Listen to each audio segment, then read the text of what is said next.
A sala de audiências cheirava a madeira polida, café antigo e tempestade contida.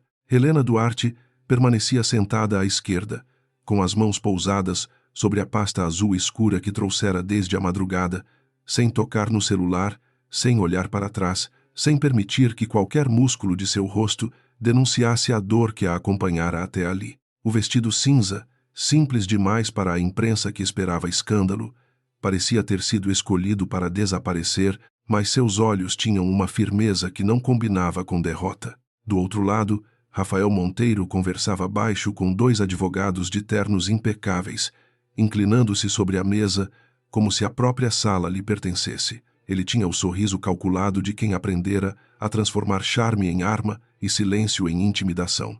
Ao seu lado, Camila Nogueira cruzava as pernas com uma elegância agressiva, exibindo uma pulseira de diamantes que Helena reconheceu antes mesmo de querer reconhecer. Fora comprada com dinheiro da empresa, numa semana em que Rafael alegara cortar verbas de pesquisa. Camila não tentava parecer discreta. O cabelo claro caía sobre os ombros em ondas perfeitas. A boca vermelha mantinha uma curva satisfeita, e cada gesto seu parecia destinado a ferir Helena sem precisar de palavras. Ela não era parte formal do processo de divórcio, mas conseguira entrar como testemunha interessada, amparada por uma narrativa cuidadosamente montada sobre sua importância estratégica para a Aurora Vita. Para a maioria dos presentes, era apenas a amante exibindo coragem. Para Helena, era a vitrine humana de uma fraude muito maior.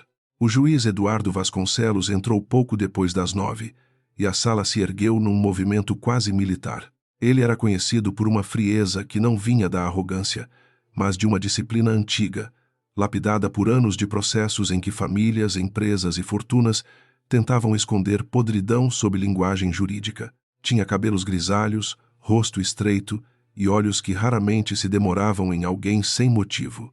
Quando se sentou, o silêncio mudou de natureza, deixou de ser espera e virou advertência.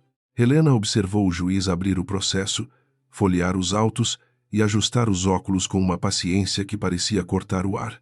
Ela não esperava a compaixão dele, e isso lhe bastava. Tinha aprendido, tarde demais, que compaixão pública muitas vezes servia para domesticar mulheres feridas, empurrando-as para uma gratidão humilhante. Justiça era outra coisa. Justiça não precisava abraçar, precisava enxergar. E tudo que Helena desejava naquela manhã era que alguém enxergasse, sem se curvar ao sobrenome Monteiro, nem ao brilho fabricado de Camila. Rafael olhou para Helena pela primeira vez quando o escrivão terminou a leitura inicial. Havia em seu rosto uma ternura falsa, ensaiada diante do espelho, uma espécie de luto elegante pelo casamento que ele mesmo destruíra. Durante anos, aquele olhar fora suficiente para desmontar reuniões, seduzir investidores, acalmar conselhos administrativos e fazer jornalistas escreverem sobre visão empreendedora. Helena conhecia cada engrenagem daquele teatro. O que antes a magoava agora apenas a instruía. Ele ainda acreditava que ela reagiria como esposa. Helena viera como prova viva. O advogado principal de Rafael, Dr. Álvaro Meireles, levantou-se com a confiança de quem cobrava por hora o suficiente para sustentar uma pequena cidade. Começou descrevendo o divórcio como uma separação lamentável entre duas pessoas que haviam contribuído de formas distintas para a construção de uma vida comum. Em seguida, com voz macia, desenhou Rafael como fundador, líder e força motriz da Aurora Vita, enquanto Helena surgia em suas frases como companheira doméstica, conselheira ocasional, presença afetiva ao redor de um gênio empresarial. Helena escutou sem piscar. Cada palavra parecia escolhida para apagá-la sem parecer cruel. Não a chamavam de incapaz, pois isso soaria grosseiro. Chamavam-na de inspiradora. Não diziam que ela nada fizera, apenas que seu papel fora íntimo, emocional, difícil de quantificar. Era uma forma refinada de roubo, transformar trabalho em apoio, inteligência em doçura, autoria em influência. Camila inclinou o rosto, fingindo uma compaixão delicada, e Helena viu nos olhos dela a certeza de quem achava que a história já estava escrita. A doutora Teresa Amaral, advogada de Helena, não interrompeu. Era uma mulher pequena, de cabelos pretos presos na nuca e olhar afiado. Mantinha a caneta imóvel sobre o bloco, embora Helena soubesse que ela registrava tudo na memória com precisão assustadora. Teresa fora amiga do pai de Helena e conhecia as cláusulas antigas que Rafael jamais imaginara importantes. Na noite anterior, dissera apenas uma frase: homens como Rafael não temem a verdade, temem a ordem em que ela aparece. Por isso, esperariam. Álvaro prosseguiu apresentando gráficos, atas de assembleia e fotografias de Rafael em cerimônias internacionais. Telões exibiram imagens dele apertando mãos de governadores, discursando diante de médicos, recebendo prêmios por inovação social. Em todas as fotos, Helena aparecia como sombra na lateral ou estava ausente, não por acaso. Rafael sempre escolhera os enquadramentos. Sempre pedira que ela ficasse nos bastidores porque, segundo ele, investidores confiavam mais em uma liderança visível, masculina, enérgica. Helena aceitara no começo, não por submissão, mas por foco.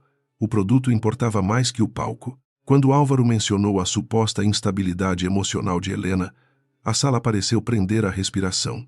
Ele usou palavras elegantes, mas o veneno era claro. Disse que a separação a afetara profundamente, que decisões tomadas sob ressentimento poderiam ameaçar a continuidade da companhia, que Rafael buscava preservar empregos, contratos hospitalares e a reputação de uma empresa essencial. Camila baixou os olhos com falsa tristeza.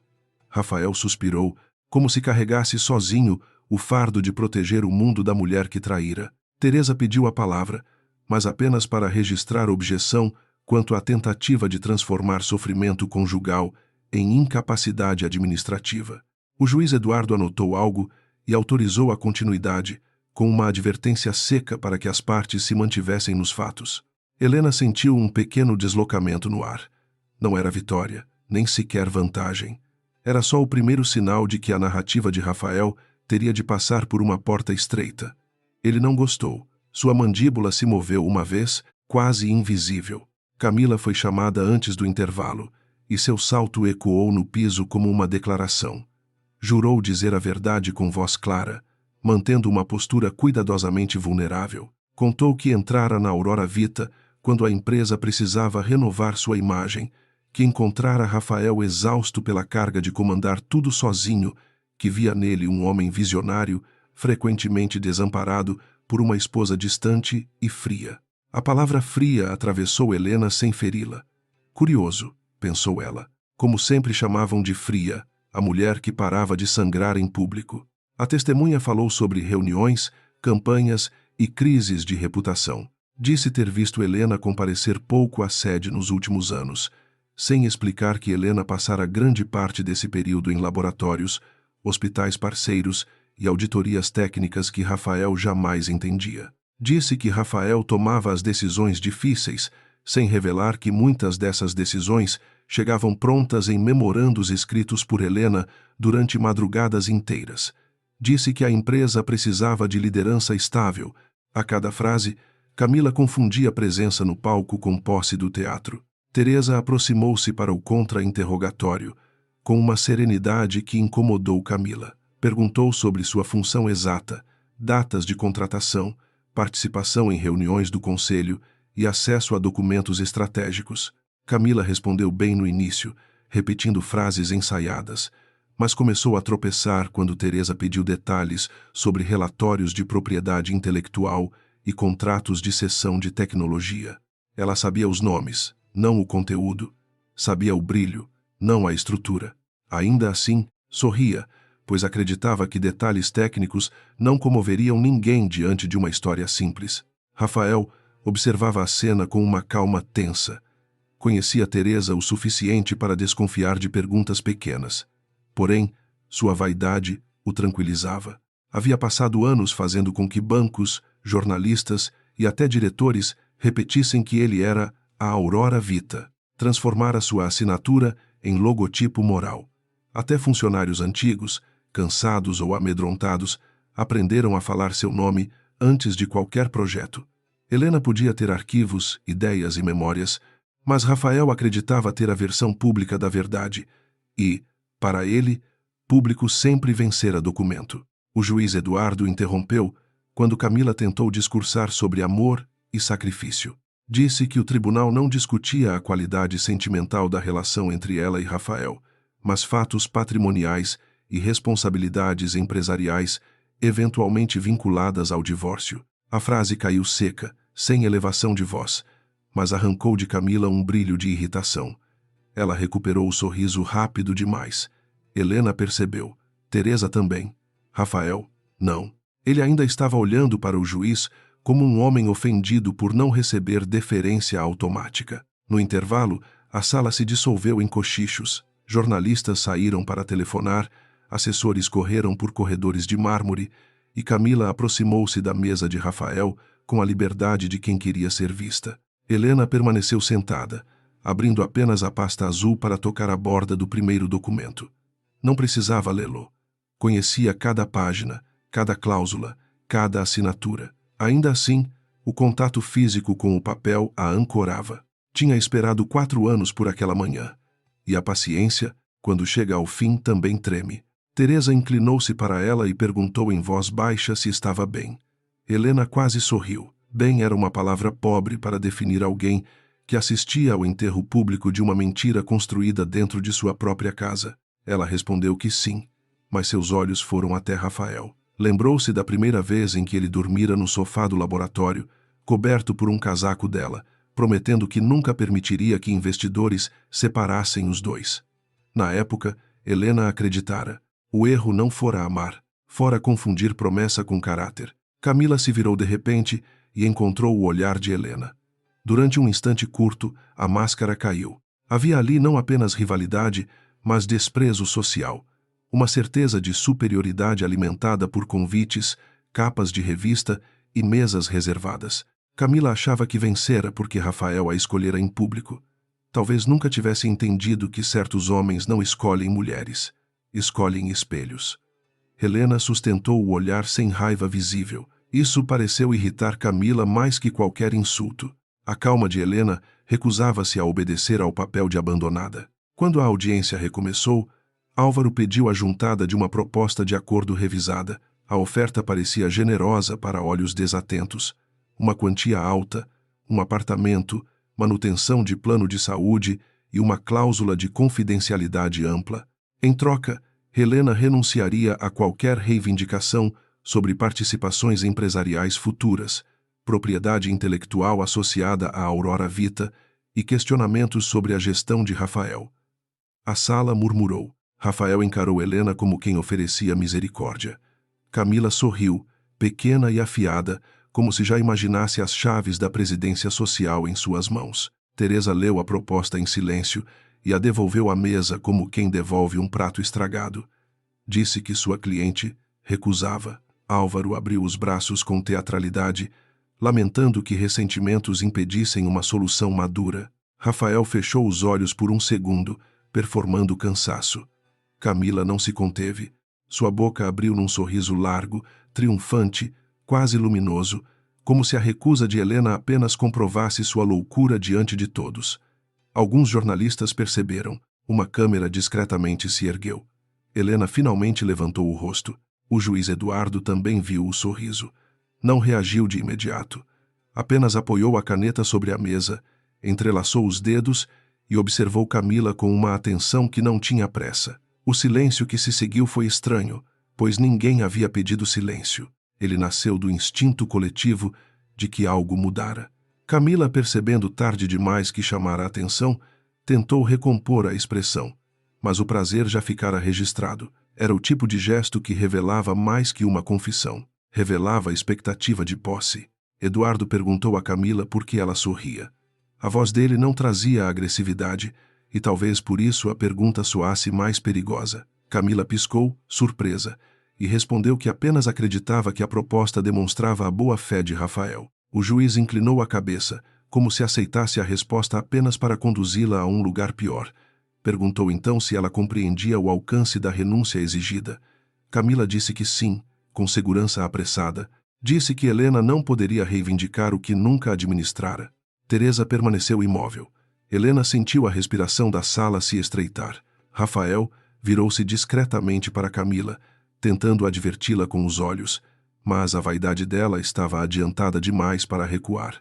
Camila continuou, afirmando que todos sabiam quem construíra a Aurora Vita, quem a representava, quem carregava seu valor no mercado. Usava a palavra todos, como pessoas ricas usam portas abertas, certa de que bastava atravessar.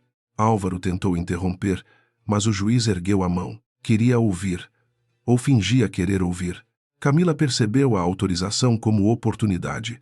Falou de Rafael, dos prêmios, das entrevistas, dos contratos assinados por ele, das reuniões em que Helena não aparecia. Disse que a empresa precisava ser protegida de disputas emocionais, que uma mulher traída não deveria ter poder para ameaçar milhares de empregos. A frase produziu um movimento quase imperceptível em Helena, não de dor, mas de espanto, diante da vulgaridade moral disfarçada de preocupação corporativa. Rafael baixou o rosto. Pela primeira vez, pareceu entender que Camila podia ser útil no desejo e desastrosa sob juramento. O juiz deixou que o eco da frase morresse. Depois abriu uma das pastas do processo, retirou uma folha marcada com etiqueta amarela e leu algo sem pressa. Helena conhecia aquele documento. Não era ainda a lâmina final, mas era a primeira fenda na muralha. Tratava-se da ata de constituição original da empresa, que antecedera a Aurora Vita, registrada quando Rafael ainda era consultor externo, e Camila, provavelmente, sequer sabia pronunciar o nome da tecnologia que agora fingia defender. Teresa manteve os olhos baixos para esconder o brilho calculado. Eduardo perguntou a Camila se ela sabia diferenciar a administração executiva de titularidade societária. A pergunta parecia técnica, mas carregava uma lâmina. Camila ficou imóvel por uma fração de segundo. Respondeu que, na prática, quem dirige é dono do destino da empresa. Alguns presentes se remexeram. Álvaro fechou a mão sobre a mesa. Rafael ficou pálido sob a luz branca. Helena não se moveu. A resposta de Camila era exatamente o tipo de arrogância que transformava a ignorância em prova. Ela acreditava que poder aparente era propriedade real. O juiz olhou então para Rafael, depois para Teresa, e por fim voltou a Camila. Havia no rosto dele uma severidade limpa, quase impessoal, como se a sala inteira tivesse se reduzido a uma equação jurídica e humana. Ele perguntou se ela conhecia a origem dos ativos tecnológicos da Aurora Vita, as patentes iniciais, o fundo privado que financiara os primeiros 5 anos e as cláusulas de reversão assinadas antes do casamento. Camila abriu a boca, mas nenhuma resposta veio pronta. Seu sorriso, enfim, começou a rachar. Helena sentiu algo antigo se deslocar dentro de si. Não era prazer pela queda de Camila, embora uma parte menor e cansada dela pudesse desejá-lo. Era a sensação de ver a verdade aproximar-se da superfície depois de anos submersa, coberta por discursos, festas e retratos editados. Lembrou-se da mãe no hospital público, da tela azul do primeiro protótipo, das noites em que calculava riscos enquanto Rafael ensaiava apresentações. Lembrou-se de assinar documentos que ele chamara de burocracia. Burocracia, agora, tinha o peso de uma lâmina. Camila tentou recuperar o controle, dizendo que tais detalhes pertenciam aos advogados e que o essencial era a contribuição pública de Rafael. Eduardo não desviou os olhos. Perguntou se ela havia participado da elaboração da proposta de acordo. Álvaro levantou-se imediatamente, protestando. Teresa também se ergueu, não para interromper, mas para sustentar a pertinência da questão diante da influência declarada da testemunha na gestão de imagem e nas decisões estratégicas da empresa. O juiz ouviu ambos e, sem alterar o tom, permitiu a pergunta. A hesitação de Camila durou pouco, mas bastou. Disse que apenas acompanhara conversas gerais, pois se preocupava com a estabilidade da companhia. O juiz anotou. Rafael murmurou algo para Álvaro que não respondeu. Helena viu, naquele pequeno desarranjo, a primeira rachadura real entre eles. Camila queria ser reconhecida como futura senhora de um império. Rafael precisava que ela parecesse irrelevante quando o império fosse questionado. A ambição dos dois não era uma aliança. Era uma corda puxada em direções opostas. Eduardo fechou a pasta e recostou-se na cadeira. A sala inteira parecia inclinada para ele. Então, com a mesma frieza com que iniciara a audiência, perguntou a Camila se ela realmente acreditava que a Aurora Vita pertencia a Rafael apenas porque ele aparecia nas fotografias. Camila respirou fundo, ofendida, e respondeu que não apenas acreditava, mas que isso era evidente para qualquer pessoa sensata.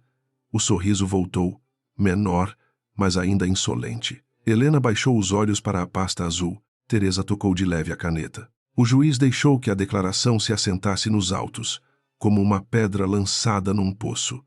Depois abriu outra folha, desta vez com selo antigo de cartório e assinatura de Helena na última linha. Rafael ficou rígido. Não havia mais teatro em sua postura. Havia cálculo desesperado. Camila percebeu tarde demais que o homem ao seu lado não compartilhava sua segurança. O rosto dela procurou nele confirmação, mas encontrou apenas silêncio. Foi nesse vácuo que Eduardo pronunciou a pergunta que partiria amanhã em duas metades.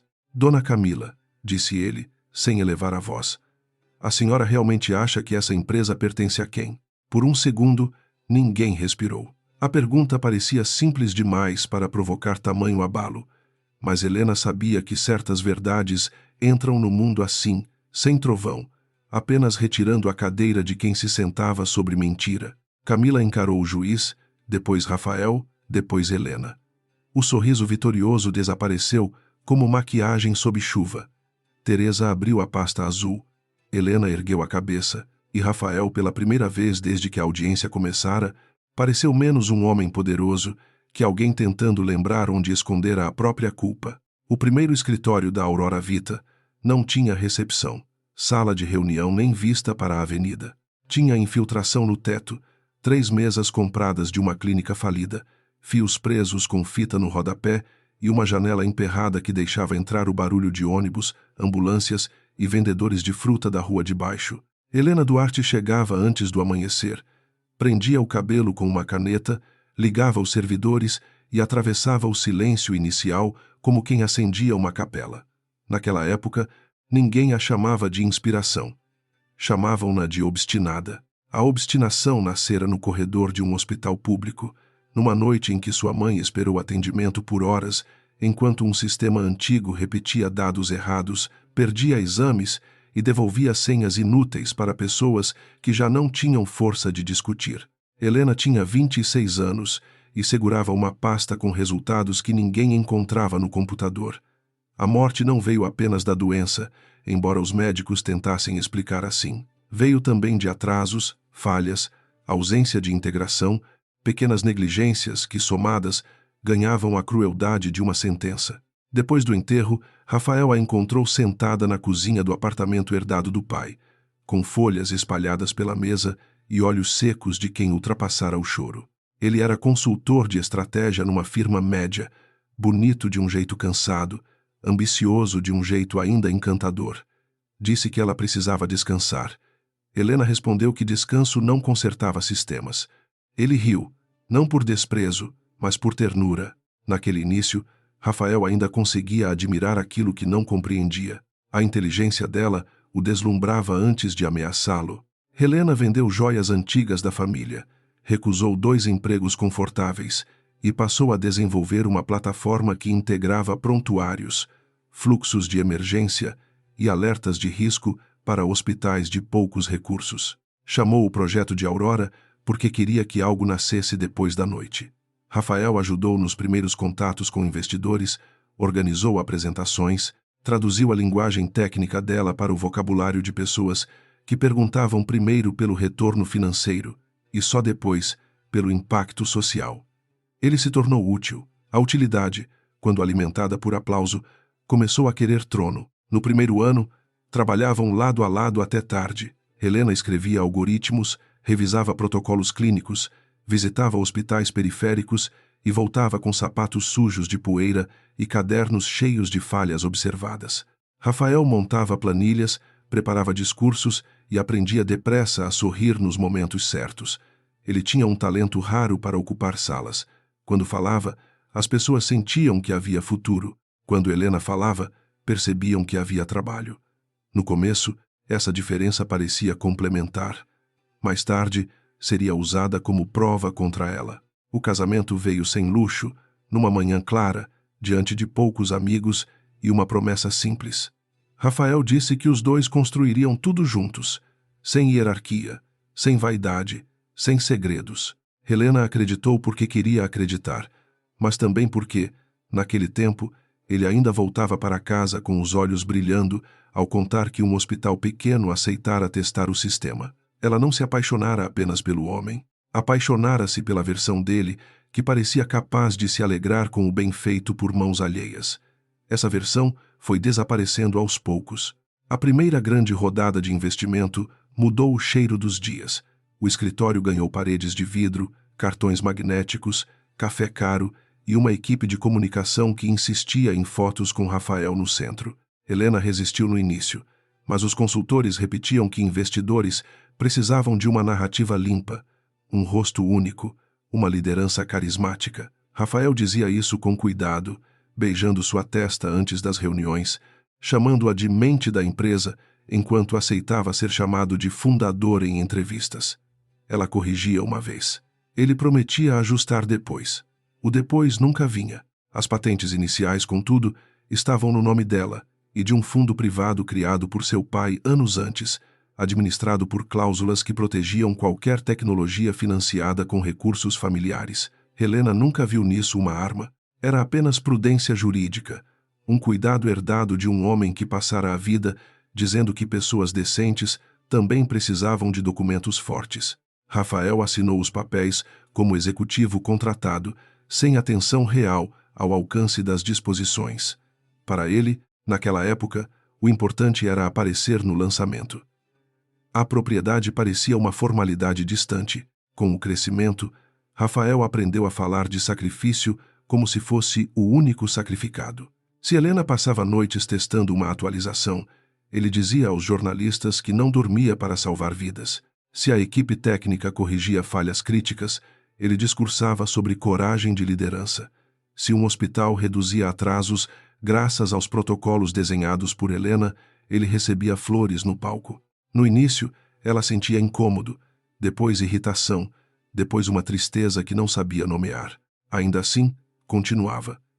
Havia pacientes reais por trás das métricas, e isso a mantinha no centro moral da própria escolha.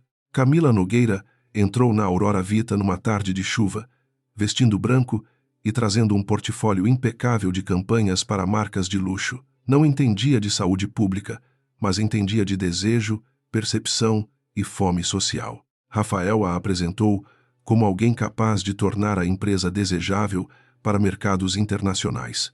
Helena percebeu a pressa com que Camila avaliou a sala, os títulos na parede, os relógios, os sobrenomes. Era inteligente, sem dúvida, mas sua inteligência tinha o brilho frio de quem mede pessoas pelo uso que pode fazer delas. Nos primeiros meses, Camila tratou Helena com uma deferência quase exagerada. Chamava-a de doutora, elogiava seus relatórios, dizia que a história da mãe era comovente e renderia uma campanha poderosa. Helena recusou transformar luto em peça publicitária. Camila sorriu, anotou e saiu da sala com uma expressão que misturava respeito e impaciência. Para ela, dor só tinha valor quando convertida em imagem. Rafael, ao contrário, ficou fascinado. Camila lhe oferecia uma versão do mundo em que tudo podia ser embalado, vendido e aplaudido sem carregar o peso da origem. A intimidade entre os dois começou antes do toque. Começou nos almoços que se prolongavam, nas mensagens respondidas com rapidez incomum, nas reuniões de comunicação em que Rafael ria de frases que nem eram engraçadas. Helena notou, mas tentou não reduzir sua própria vida à vigilância de gestos. Tinha orgulho demais para implorar fidelidade e esperança demais para acusar sem prova. Quando perguntou, Rafael disse que ela estava exausta, que confundia parceria profissional com ameaça, que Camila apenas entendia a pressão pública que Helena jamais gostara de enfrentar. Era uma mentira habilidosa, porque carregava fragmentos de verdade. O primeiro documento adulterado apareceu numa madrugada de auditoria interna. Helena revisava permissões de acesso quando encontrou uma minuta de cessão de direitos sobre módulos de triagem inteligente. A versão arquivada sugeria que Rafael havia liderado a concepção estratégica da tecnologia, enquanto o nome de Helena surgia como consultora técnica. O arquivo fora criado no computador de um assessor jurídico ligado a Rafael. Ela leu 3 vezes, não por dúvida, mas para impedir que a raiva decidisse antes da inteligência. Depois copiou tudo para um dispositivo criptografado e não disse nada. A partir daquele dia, a empresa que ela fundara tornou-se um território observado por dentro. Helena passou a chegar em horários irregulares, a conversar com técnicos esquecidos, a pedir relatórios brutos em vez de apresentações filtradas. Descobriu pagamentos estranhos a consultorias sem entrega clara, contratos de imagem vinculados a empresas próximas de Camila, alterações em atas de reuniões e pressões sobre funcionários antigos para assinarem declarações retroativas. Cada descoberta a feriu de um modo diferente. Não era apenas adultério, era colonização paciente de uma obra construída sobre a morte de sua mãe. Rafael percebeu a mudança e reagiu com doçura pública e dureza privada. Em casa, dizia que Helena estava paranoica, que a empresa crescera demais para sentimentalismos, que grandes companhias precisavam de decisões rápidas. Nas reuniões, tratava-a com elogios que a diminuíam, chamando-a de consciência ética da Aurora Vita, como se ética fosse ornamento e não estrutura. Quando ela questionava números, ele suspirava diante dos diretores. Quando pedia documentos, ele a abraçava pelos ombros e dizia que ela precisava aprender a confiar.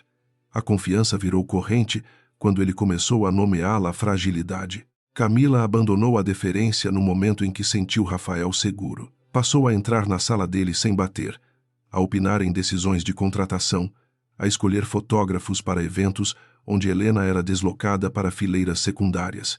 Certa noite, durante um jantar beneficente, apresentou Helena a um senador como a esposa discreta de Rafael, responsável por dar equilíbrio humano ao gênio dele. Helena sorriu apenas o suficiente para não criar cena.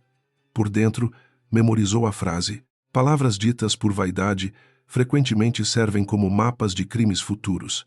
Houve uma reunião decisiva no 22º andar da sede nova, quando Rafael anunciou a intenção de reestruturar a participação da companhia para facilitar uma expansão estrangeira. Falou em agilidade, governança, simplificação.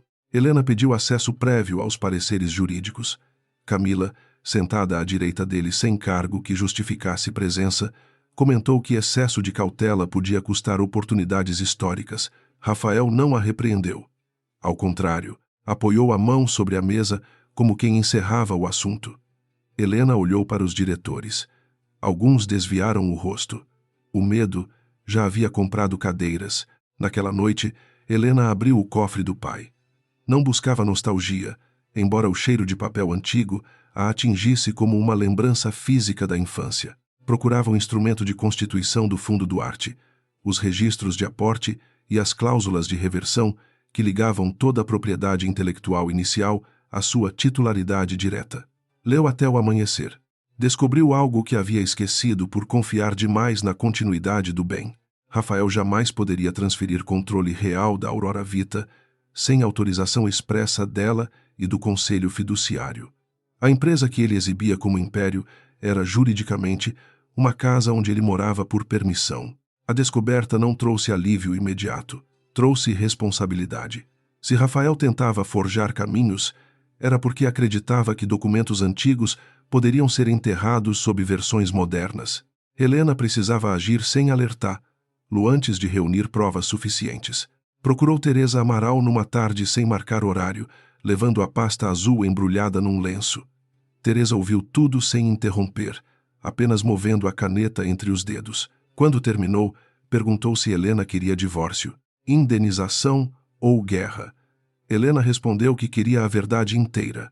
Teresa sorriu sem alegria e disse que verdades inteiras costumavam exigir guerra. O plano começou pequeno, quase invisível. Helena não confrontaria Rafael no auge da arrogância dele. Deixaria que ele avançasse, que assinasse, que instruísse, que convocasse testemunhas confiantes demais. Teresa acionaria um contador independente, antigo conhecido da família, para reconstruir fluxos financeiros. Um engenheiro demitido, Bruno Azevedo, seria localizado para explicar alterações indevidas em registros de autoria. Uma assistente administrativa, Silvia Ramos, que guardava cópias de atas originais por medo de ser culpada, receberia proteção formal antes de depor. Helena aprenderia a transformar humilhação em cronologia. Enquanto isso, Rafael aprofundava a encenação.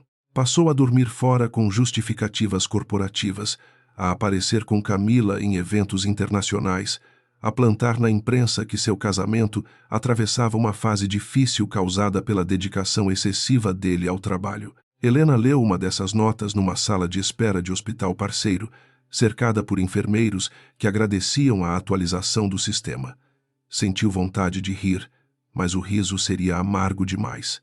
Ele não apenas atraía, escrevia o prefácio público de sua eliminação, preparando o mundo para vê-la como obstáculo emocional. A ruptura doméstica veio numa madrugada em que Rafael chegou com perfume alheio e impaciência própria. Disse que queria uma separação elegante, sem disputa, sem exposição. Ofereceu conforto, imóveis, discrição. Helena perguntou pela Aurora Vita. Ele demorou meio segundo a mais para responder, e nesse meio segundo, o casamento terminou de morrer. Disse que a empresa era responsabilidade dele, que ela receberia compensação justa, que tentar interferir destruiria a imagem de ambos. Helena não gritou, não chorou. Apenas perguntou se Camila já havia escolhido a sala que ocuparia. Rafael empalideceu de ódio. Ele chamou a pergunta de vulgar. Helena achou curioso, pois a vulgaridade dele tinha adquirido cobertura jurídica, assessoria de imprensa e reserva em restaurantes. Rafael acusou-a de ingratidão, de falta de visão, de querer punir uma companhia inteira por dor pessoal. Ela o ouviu até o fim, sentada na poltrona onde anos antes corrigira o primeiro contrato de investimento. Depois levantou-se, pegou uma mala já pronta e disse que a dor pessoal era dele, não dela, porque somente um homem muito pequeno precisava roubar a obra de alguém para sentir-se grande. Saiu antes que ele encontrasse resposta. Nos dias seguintes, a casa conjugal virou cenário para advogados, inventários e mensagens frias. Rafael acelerou a proposta de acordo, convencido de que Helena, afastada fisicamente da sede e ferida pela exposição da traição, cederia para evitar escândalo. Camila ajudou a desenhar a narrativa de uma mulher ressentida tentando abalar uma empresa vital. Não percebeu que Helena deixara de disputar afeto no instante em que compreendeu a fraude. Para Camila, tudo ainda girava em torno de ser escolhida. Para Helena, a escolha relevante agora era entre silêncio e justiça. Teresa pediu que Helena não reagisse às provocações públicas.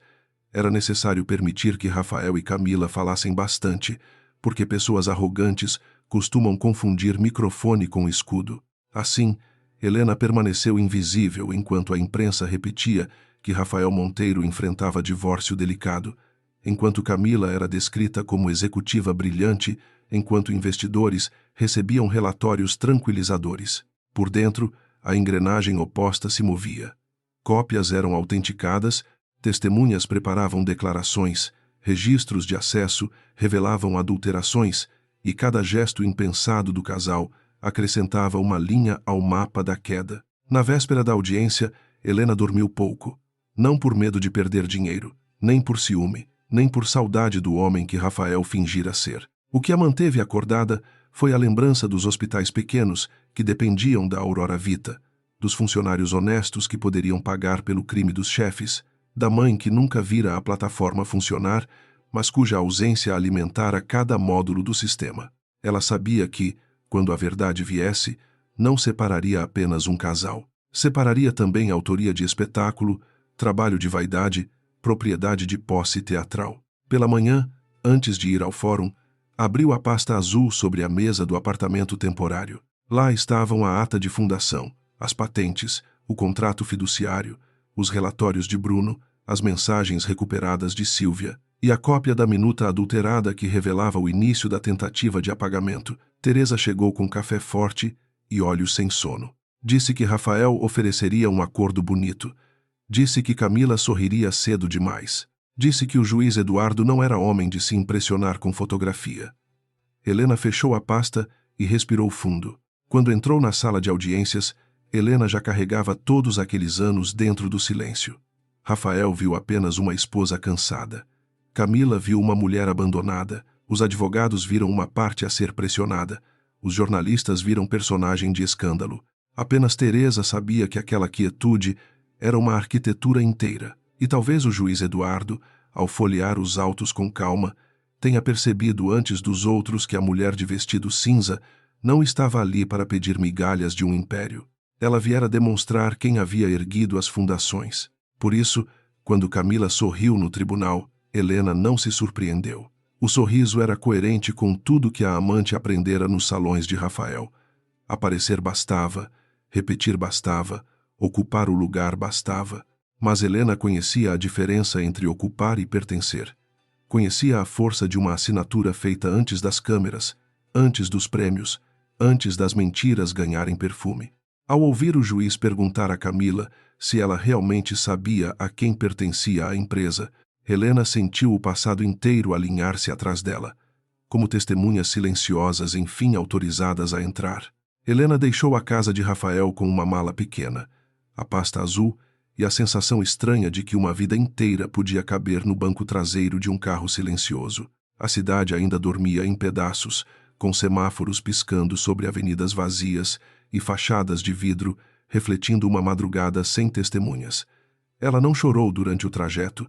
O motorista perguntou apenas o destino, e Helena respondeu o endereço de um apartamento antigo, pertencente ao Fundo Duarte. Ao fechar a porta atrás de si, compreendeu que perder uma casa não era o mesmo que perder o chão.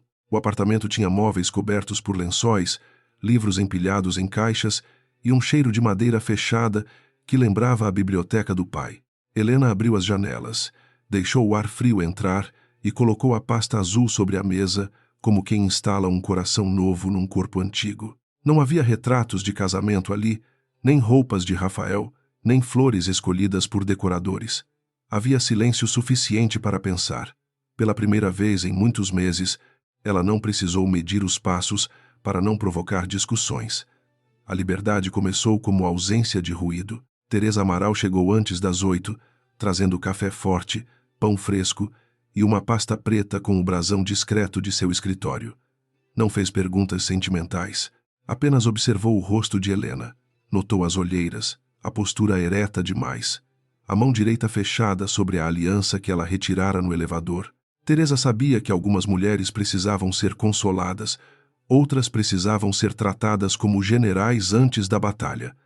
Helena pertencia ao segundo grupo. Sentou-se, abriu os documentos e disse que tinham pouco tempo antes que Rafael transformasse a separação em espetáculo. O primeiro passo foi reconstruir a história verdadeira da Aurora Vita com datas impossíveis de manipular. Teresa chamou Miguel Sampaio, contador forense aposentado, homem de voz baixa e memória feroz, que havia trabalhado para o pai de Helena quando bancos ainda guardavam dossiês em armários pesados. Miguel chegou com uma maleta de couro gasta e um caderno quadriculado, recusando o computador até entender o desenho geral. Disse que fraudes modernas gostavam de parecer complexas, mas quase sempre tinham vaidade antiga no centro. Rafael, segundo ele, deixaria rastros porque acreditava que ninguém ousaria segui-los.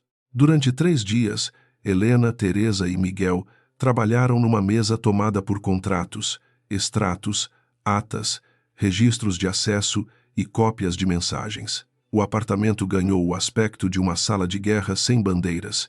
Helena dormia em blocos curtos, acordando com frases jurídicas na cabeça e lembranças desobedientes de Rafael em anos melhores. Às vezes, a dor atravessava o raciocínio como um vidro fino, mas ela não se permitia quebrar. Cada documento ordenado era uma resposta ao homem que tentara reduzi-la, a esposa ferida. Cada prova era uma forma de voltar ao próprio nome. Miguel encontrou a primeira linha suspeita numa transferência para a empresa Lumina Partners, registrada como consultoria de posicionamento institucional. O valor era alto demais, o contrato vago demais, e a assinatura de aprovação vinha de Rafael, em data coincidente com uma viagem dele, e Camila a Lisboa, para um suposto congresso de inovação. Helena não comentou a ironia. Teresa pediu documentos complementares. Miguel continuou puxando fios.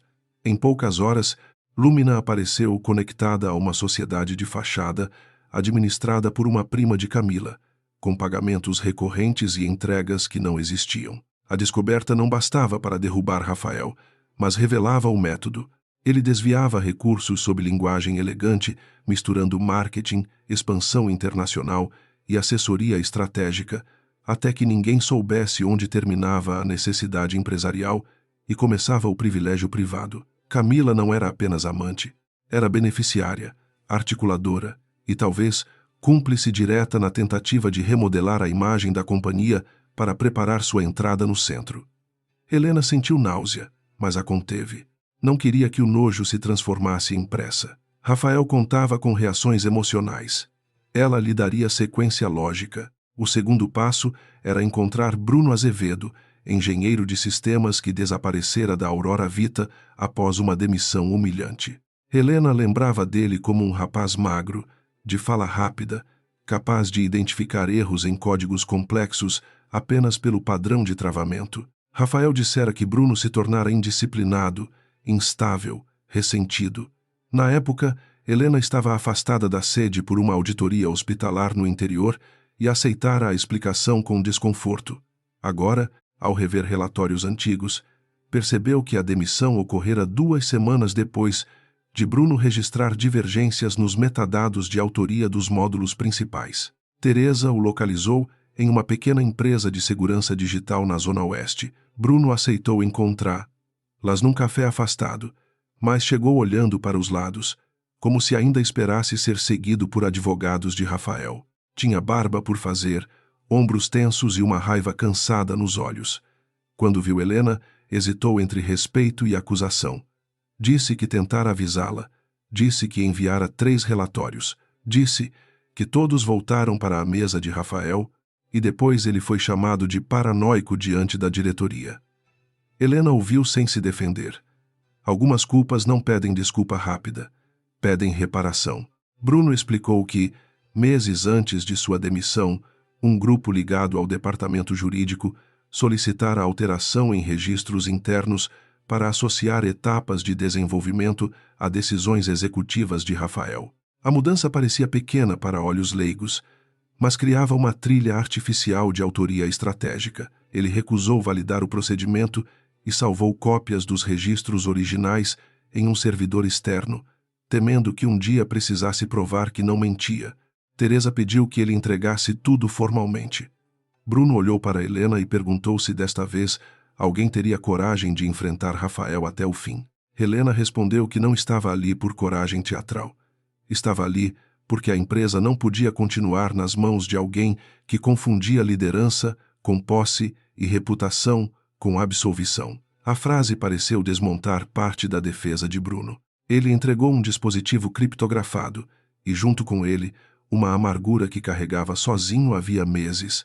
Contou também que outros funcionários tinham sido pressionados, especialmente Silvia Ramos, assistente administrativa que organizava atas do conselho. Silvia, disse ele, sabia onde estavam versões originais de documentos substituídos, mas tinha medo de perder o emprego, a casa e a guarda do filho. Silvia aceitou conversar apenas depois que Teresa garantiu proteção jurídica e confidencialidade inicial. Encontraram-se no estacionamento subterrâneo de um supermercado, escolha dela, entre carros e luzes fluorescentes que faziam tudo parecer provisório. Era uma mulher de 40 anos, rosto pálido, mãos finas marcadas por ansiedade. Levou uma bolsa grande demais e a segurava contra o peito como escudo. Disse que não queria vingança, apenas sair viva profissionalmente. Helena disse que ninguém pediria heroísmo sem oferecer amparo. Essa frase abriu uma fresta. Silvia começou a falar. Ela descreveu reuniões em que Rafael ordenava a preparação de atas paralelas, sempre com justificativas de correção formal. Camila aparecia muitas vezes, embora seu cargo não exigisse presença, sugerindo palavras que diminuíam a participação técnica de Helena e destacavam a visão de mercado de Rafael. Algumas atas antigas foram recolhidas, mas Silvia guardara cópias por instinto, depois por medo. Também vira mensagens em que Camila perguntava se determinada cláusula do Fundo Duarte ainda poderia atrapalhar a reorganização societária. Aquilo mudou a temperatura da investigação. Camila sabia mais do que fingia. Teresa pediu as cópias. Silvia chorou antes de entregá-las não por fraqueza, mas por meses de pavor acumulado. Helena não a tocou sem permissão. Apenas ficou perto, oferecendo uma presença firme, e prometeu que, quando tudo terminasse, funcionários honestos não seriam usados como escudo para crimes de executivos. Silvia assentiu. Dentro da bolsa havia um envelope pardo com atas originais, impressões de mensagens e uma pequena agenda de reuniões fora da sede.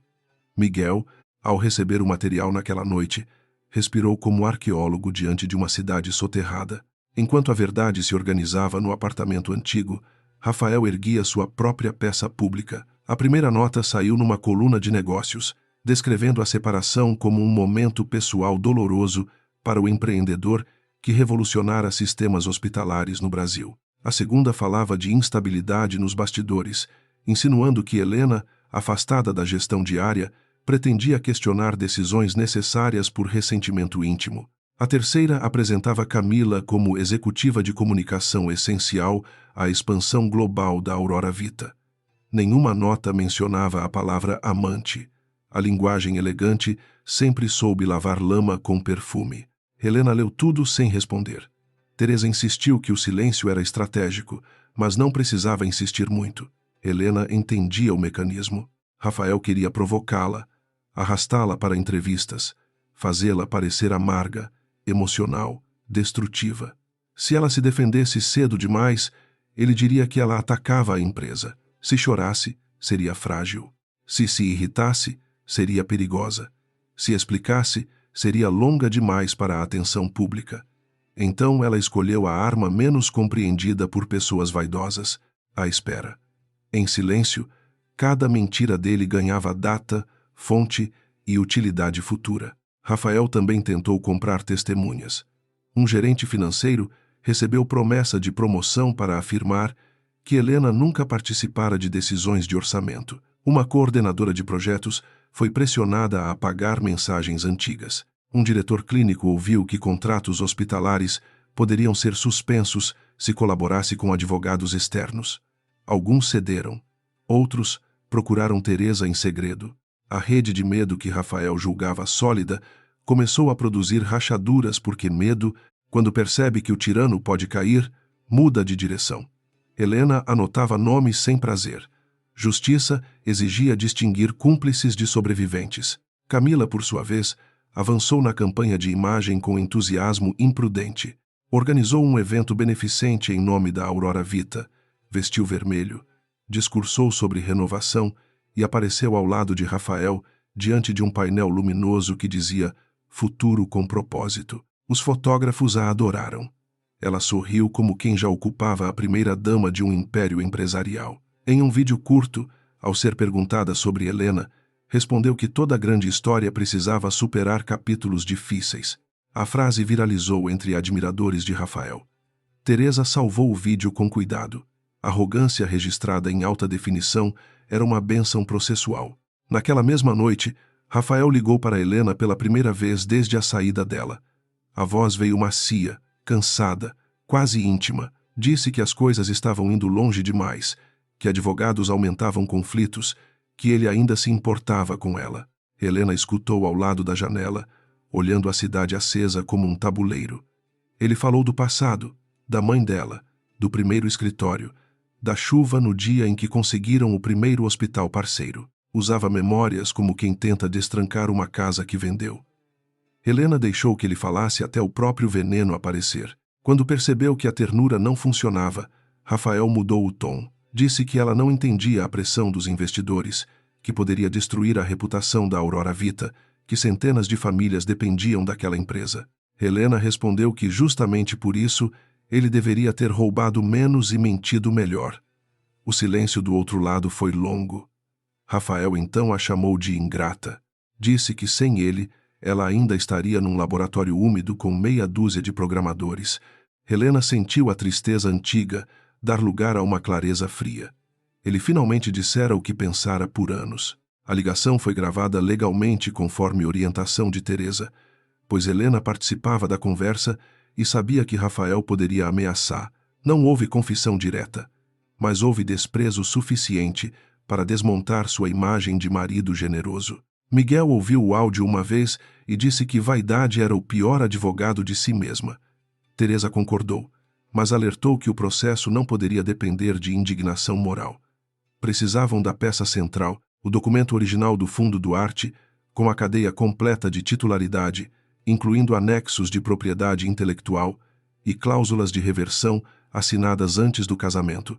Helena acreditava ter a cópia principal no cofre, mas Teresa queria a via autenticada, depositada no antigo cartório que cuidara dos assuntos da família. O problema era que o cartório havia sido incorporado por outra unidade, parte dos arquivos fora digitalizada com erros, e Rafael possivelmente já tentara acessar informações por meio de um advogado associado. Foram 2 dias de telefonemas, protocolos, negativas e espera. Helena foi pessoalmente ao arquivo central, acompanhada de Teresa, porque certas portas se abriam quando uma herdeira deixava de parecer lembrança e se apresentava como titular. O arquivo ficava num prédio baixo, com paredes descascadas e funcionários que ainda tratavam papel como coisa viva. Uma senhora chamada Marlene reconheceu o sobrenome Duarte e lembrou-se do pai de Helena, homem educado que sempre conferia páginas antes de assinar. Guiou-as até uma sala fria, onde caixas antigas repousavam em prateleiras metálicas. A busca durou horas. Helena sentia poeira nos dedos e uma ansiedade quase infantil no peito. Não queria apenas vencer Rafael. Queria provar a si mesma que o pai não fora ingênuo ao protegê-la. No fundo de uma caixa mal catalogada, Marlene encontrou o volume correto. A capa estava manchada, mas o selo permanecia íntegro. Teresa abriu com reverência profissional. Ali estavam a constituição do fundo, a descrição dos aportes iniciais, os anexos técnicos da plataforma Aurora, as patentes derivadas, a nomeação de Helena como controladora e uma cláusula cristalina. Qualquer transferência de controle executivo sem aprovação expressa da titular fiduciária seria nula, e qualquer tentativa de apropriação de autoria ativaria a reversão integral de direitos. Rafael não era dono, nunca fora. Helena precisou sentar, não por surpresa, mas pelo peso súbito de todos os anos em que permitira que o mundo confundisse microfone com fundamento. Teresa pediu cópias autenticadas imediatas, protocolo de cadeia de custódia e certidão atualizada. Marlene, talvez entendendo mais do que dizia, acelerou o processo sem fazer perguntas indevidas. Quando saíram do prédio, o sol já descia, deixando a cidade coberta por uma luz dourada e impiedosa. Helena carregava a pasta azul contra o peito. Pela primeira vez desde a traição, sentiu algo parecido com paz. A paz durou pouco, como quase tudo naquela fase. No estacionamento, um homem de terno escuro fotografava o carro de Teresa. Não tentou se esconder direito, o que revelava mais intimidação que espionagem. Teresa anotou a placa dele. Helena entrou no veículo sem olhar diretamente, mas viu pelo reflexo do vidro que o homem enviava mensagens. Rafael estava preocupado. Isso confirmava que a busca pelo documento chegara aos ouvidos errados, ou que ele pressentia a aproximação da lâmina. Teresa disse que pediriam medida de proteção para testemunhas. Helena apenas assentiu.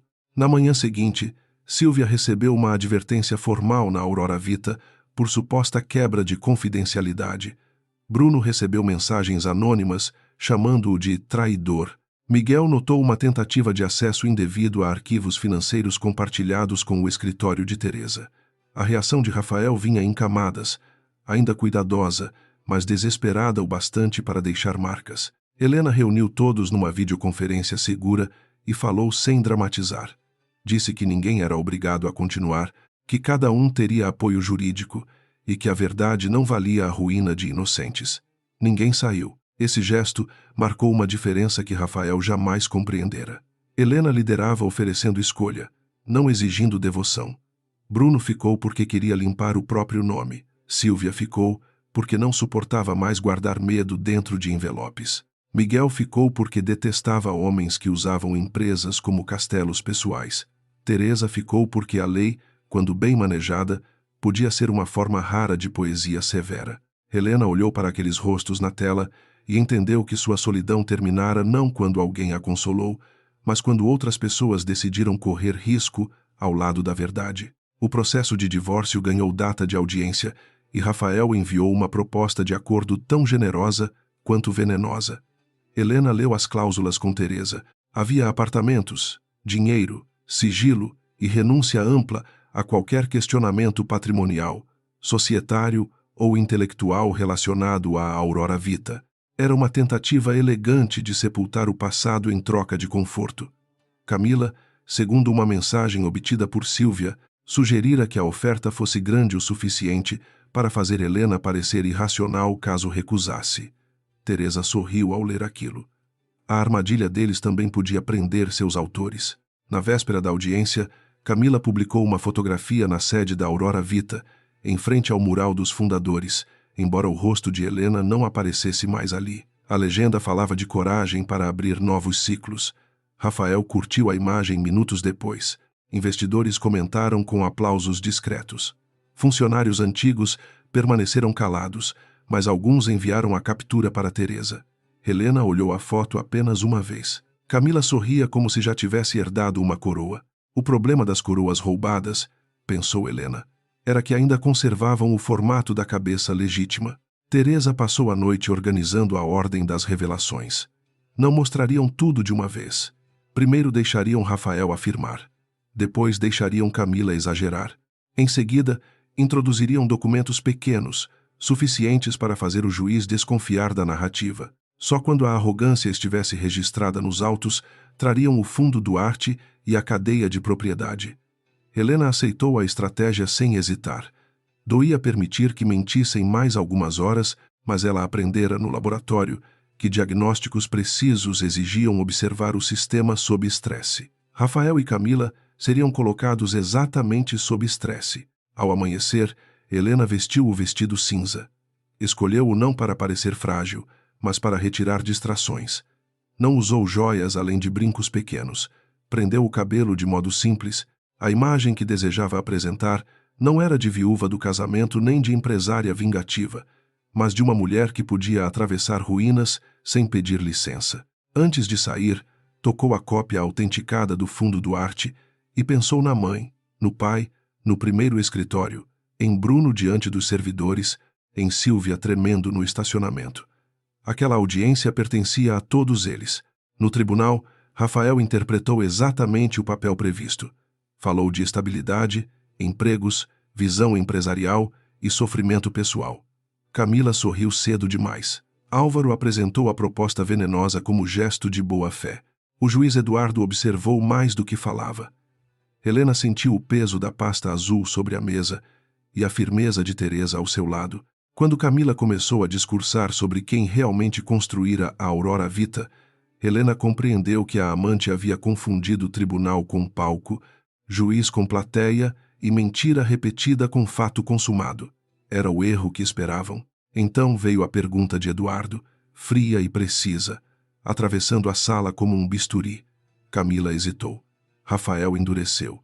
Álvaro perdeu a cor por um instante. Helena não sentiu triunfo, mas uma tristeza profunda pelo desperdício de tudo que poderia ter sido diferente se Rafael tivesse aceitado ser parceiro em vez de usurpador. Teresa abriu a pasta azul e separou a primeira certidão. O passado estava pronto para falar numa língua que a vaidade não podia interromper. E, pela primeira vez, Rafael Monteiro pareceu ouvir o som real da própria queda se aproximando. A pergunta do juiz Eduardo Vasconcelos permaneceu suspensa na sala como uma lâmina que ninguém ousava tocar. Camila Nogueira, tão acostumada a transformar silêncio em palco, descobriu naquele instante que nem todo silêncio lhe pertencia. Seus dedos apertaram a borda da cadeira, discretos demais para os fotógrafos perceberem, mas não para Helena Duarte, que observava a cena com a serenidade de quem já vira a mentira crescer, florescer e finalmente encontrar solo de pedra. Rafael manteve o rosto voltado para a frente, porém a rigidez de sua nuca denunciava o pânico que sua boca ainda tentava esconder. Álvaro Meireles ergueu-se antes que Camila respondesse de novo, pedindo cautela quanto à extensão das perguntas dirigidas a uma testemunha cuja participação no litígio, segundo ele, era limitada. O juiz ouviu sem interromper, com os olhos pousados no documento antigo sobre a mesa. Quando o advogado terminou, Eduardo apenas lembrou que a testemunha, acabara de fazer afirmações categóricas sobre titularidade, gestão e legitimidade empresarial, abrindo ela mesma a pertinência do esclarecimento. A frase foi dita sem dureza aparente, mas atingiu Rafael como uma advertência privada pronunciada em público. Teresa Amaral levantou-se então, pequena e firme, segurando a primeira certidão autenticada. Pediu autorização para juntar aos autos a ata de constituição da empresa original, antecessora direta da Aurora Vita, e o instrumento do Fundo Duarte, responsável pelos aportes iniciais de capital e tecnologia. Álvaro protestou outra vez, alegando surpresa processual, embora seus olhos denunciassem algo diferente de surpresa. Era reconhecimento. Rafael conhecia aquela documentação, ainda que a tivesse tratado durante anos como relíquia inofensiva. O juiz permitiu a juntada, observando que a parte contrária teria oportunidade de se manifestar. A sala, antes tomada pela curiosidade quase vulgar de um divórcio milionário, transformou-se em território de atenção técnica. Jornalistas inclinaram os corpos para captar nomes, datas e valores. Investidores presentes como observadores trocaram olhares inquietos.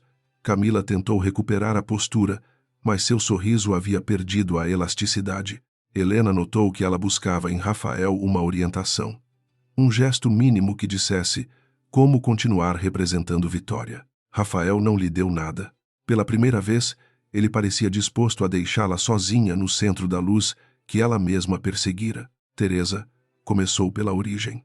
Explicou que a tecnologia inicial da Aurora Vita fora desenvolvida por Helena antes do casamento, financiada por recursos pessoais e pelo Fundo Duarte, com patentes registradas em nome da fundadora e cláusulas de proteção contra a apropriação indevida.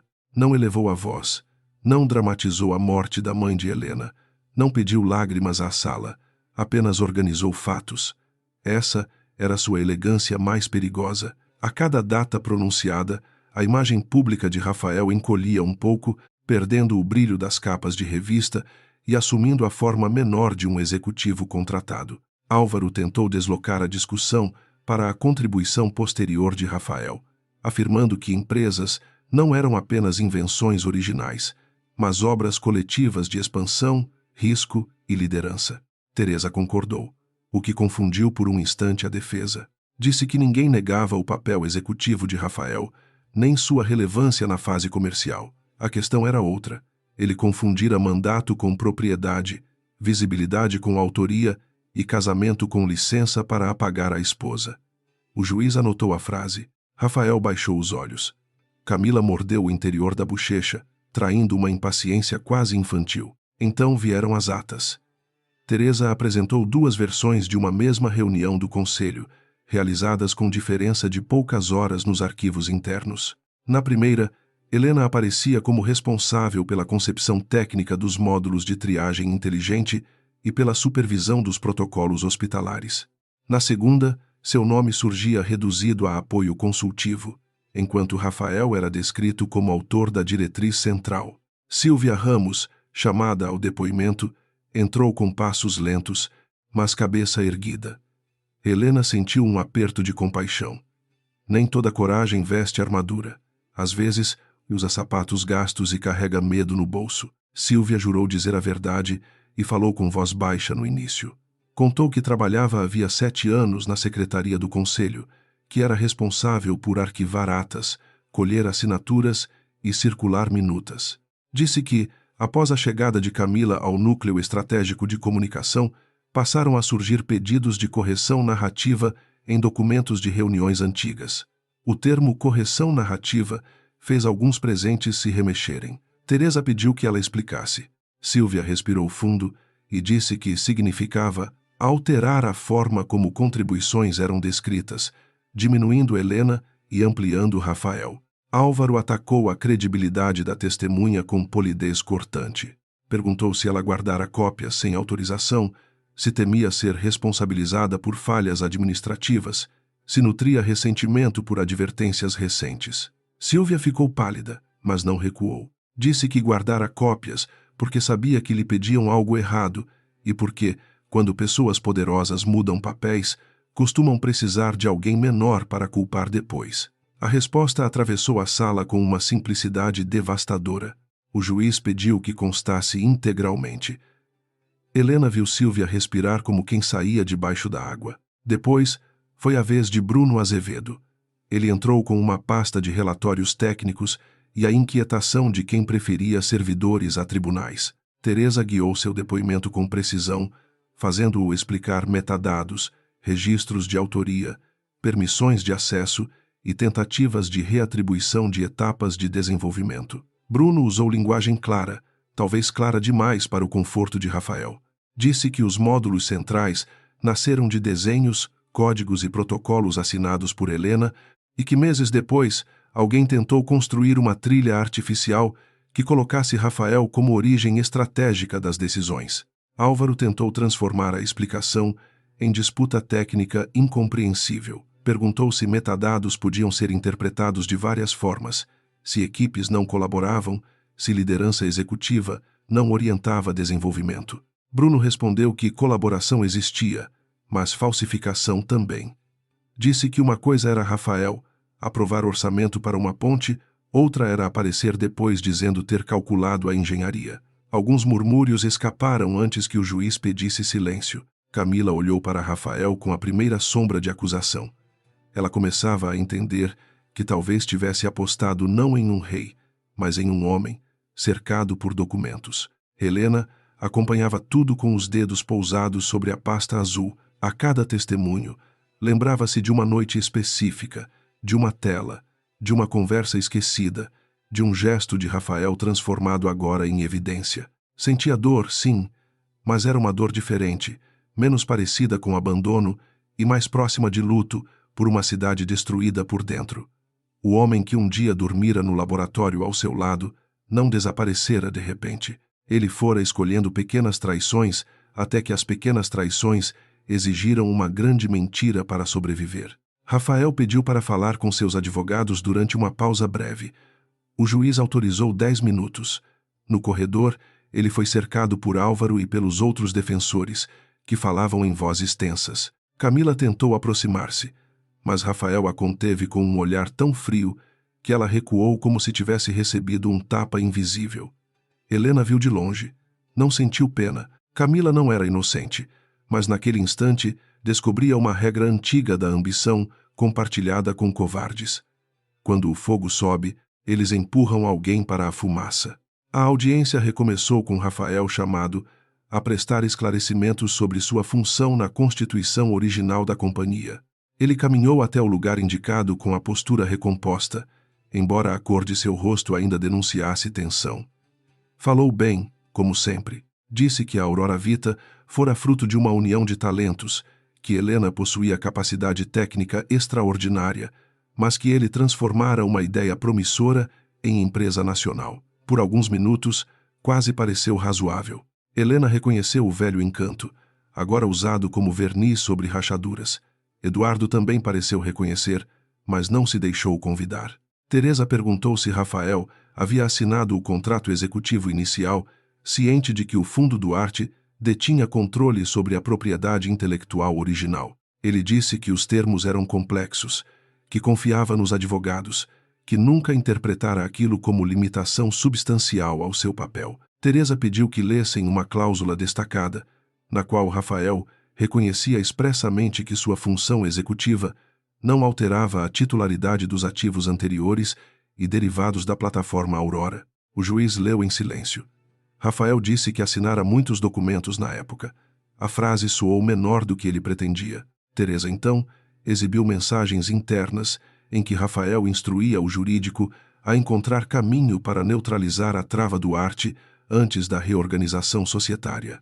Álvaro protestou quanto ao contexto. Eduardo permitiu a leitura parcial, limitada ao trecho pertinente. Rafael alegou que neutralizar significava apenas modernizar governança para investidores internacionais. Teresa perguntou por que, nesse caso, Helena não fora formalmente consultada como titular fiduciária. Rafael respondeu que ela estava emocionalmente indisponível naquele período. Helena quase sorriu. Era impressionante como ele retornava sempre ao mesmo abrigo, chamar de emoção qualquer direito que atrapalhasse sua vontade. O juiz fez sua primeira intervenção longa.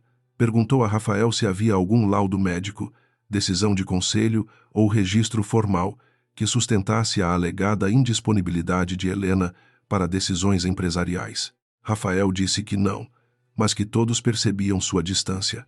Eduardo perguntou se distância de eventos públicos equivalia à incapacidade de exercer titularidade. Rafael hesitou. Disse que não exatamente. O juiz anotou. Camila, sentada ao fundo, parecia cada vez menos luminosa. A mulher que entrara como símbolo de triunfo agora descobria que brilho não servia como prova. Teresa pediu autorização para ouvir Camila novamente, agora diante dos documentos apresentados. Álvaro tentou impedir, mas Eduardo aceitou, considerando as declarações anteriores da testemunha e sua participação em mensagens relacionadas à reorganização societária. Camila voltou ao assento com passos duros. Já não sorria. Sua beleza, antes usada como certeza, parecia agora uma máscara pesada demais. Teresa não a atacou. Perguntou apenas se ela reconhecia o endereço eletrônico exibido. Camila confirmou. Perguntou se reconhecia a mensagem em que questionava a possibilidade de a cláusula Duarte atrapalhar o novo ciclo da empresa. Camila engoliu seco. Ela respondeu que repetira uma preocupação ouvida em reuniões, sem compreender tecnicamente o alcance. Teresa perguntou quais reuniões, com quem, em que datas. Camila começou a se perder. Citou um encontro que Sílvia já comprovara não ter ocorrido. Mencionou um diretor que estava fora do país. Disse que não participava de decisões jurídicas, embora mensagens seguintes mostrassem sugestões de linguagem para reduzir a imagem de Helena como fundadora. A cada tentativa de escapar, pisava em outra marca deixada por si mesma. Rafael observava sem socorrê-la. A aliança de vaidades transformava-se em abandono público. Eduardo perguntou diretamente se Camila havia recomendado que a proposta de acordo oferecida a Helena incluísse renúncia ampla a questionamentos sobre propriedade intelectual. Camila olhou para Álvaro, mas ele não podia responder por ela. Disse que sugerira apenas uma solução definitiva para proteger a empresa. O juiz perguntou de quem a empresa precisava ser protegida. Ela respondeu, impulsiva, que precisava ser protegida de disputas criadas por Helena. Teresa perguntou se proteger significava impedir a titular formal de examinar documentos. Camila ficou em silêncio. Pela primeira vez, seu silêncio não parecia estratégia. Parecia queda. Helena foi chamada a falar depois. Levantou-se sem pressa, sentindo o tecido do vestido tocar seus joelhos e o peso de anos se acomodar nos ombros. Não caminhou como vítima, tampouco como vencedora. Caminhou como alguém que finalmente aceitava ocupar o centro de uma história que havia escrito com as próprias mãos. Jurou dizer a verdade e olhou primeiro para o juiz, não para Rafael. Teresa iniciou perguntando sobre a origem da Aurora Vita. Helena falou da mãe, mas sem explorar sofrimento. Falou do sistema falho, dos hospitais pequenos, da necessidade de integrar dados para salvar tempo. Contou sobre o primeiro escritório, os protótipos, os aportes do Fundo Duarte, as noites em que Bruno e outros engenheiros testavam módulos até que a luz do dia entrasse pela janela quebrada. Reconheceu a contribuição de Rafael na expansão comercial, porque não precisava mentir para vencer. Disse que ele fora importante, mas que importância não autorizava a usurpação. Disse que se afastara dos palcos porque a empresa exigia profundidade técnica e porque confiava que o homem que a representava publicamente respeitaria a fonte do que representava. A confiança, afirmou, não transfere propriedade. Álvaro tentou sugerir que Helena buscava vingança pelo adultério. A sala sentiu a grosseria antes mesmo que ela se completasse. Helena respondeu com calma que a traição conjugal explicava o fim do casamento, mas não explicava patentes alteradas, atas reescritas, pagamentos a consultorias ligadas a Camila, nem tentativas de neutralizar cláusulas fiduciárias. Disse que, se desejasse vingança íntima, teria procurado manchetes, procurara documentos. Eduardo ergueu os olhos nesse momento. Teresa não sorriu, mas sua caneta parou. Rafael encarou a mesa como se nela houvesse uma saída secreta. Helena prosseguiu dizendo que a Aurora Vita não era um troféu de divórcio. Era uma estrutura que atendia hospitais, médicos, enfermeiros e pacientes incapazes de contratar escritórios caros para defender sua continuidade. Por isso, não pediria a destruição da empresa, mas sua devolução à governança legítima e transparente. Essa distinção atingiu muitos presentes.